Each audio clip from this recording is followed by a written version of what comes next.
Mason City, Iowa. Some view it as a very innocent and wholesome part of the Midwest. And a lot of people say bad things rarely happen in the Midwest, but most cities have their issues. In this case, illegal drugs. Could the dark underworld of drugs in Mason City have played a role in the disappearance of Jodi Huisentruit? This is what we found.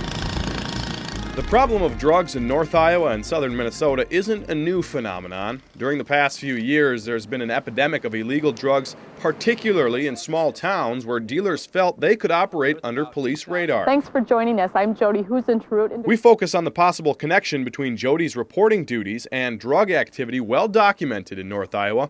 Did the wrong people think Jodi was doing an investigative story on drugs?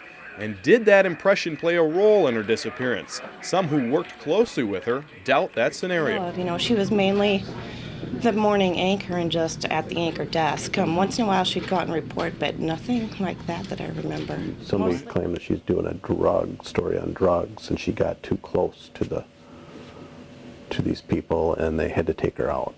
Yeah.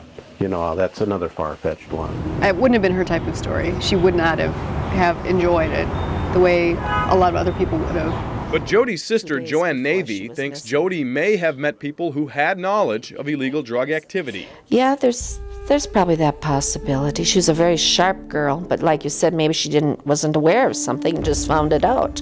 And she would have approached him. She wouldn't want anything to do with anybody that is connected with drugs or, no.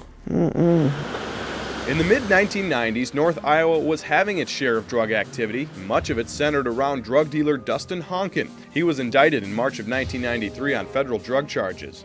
That case was dismissed in March of 1995 because of the disappearance of a witness, Greg Nicholson. Nicholson and 4 other people vanished in 1993. The bodies, including those of 2 children, were discovered buried in various locations around Mason City in 2000. Using sonar and dogs, officials have uncovered the remains of multiple bodies. Honken was charged in September of 2001 of the 5 killings. He was recently convicted and became the first person in Iowa to be sentenced to death in several decades. The federal drug charges against Honken and the disappearance of 5 people would have been big news in June of 1995 when Jodi was anchoring on KIMT. At the time, Honken was working at Kraft Foods in Mason City, and there's no evidence of a connection between Honken and Jodi Huisentruit other than her role as a reporter and how that may have been misinterpreted.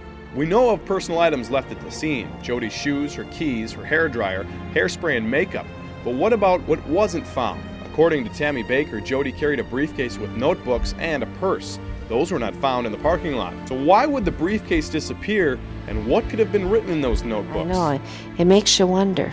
I don't know. The mystery thickens, and the search for Jodi continues.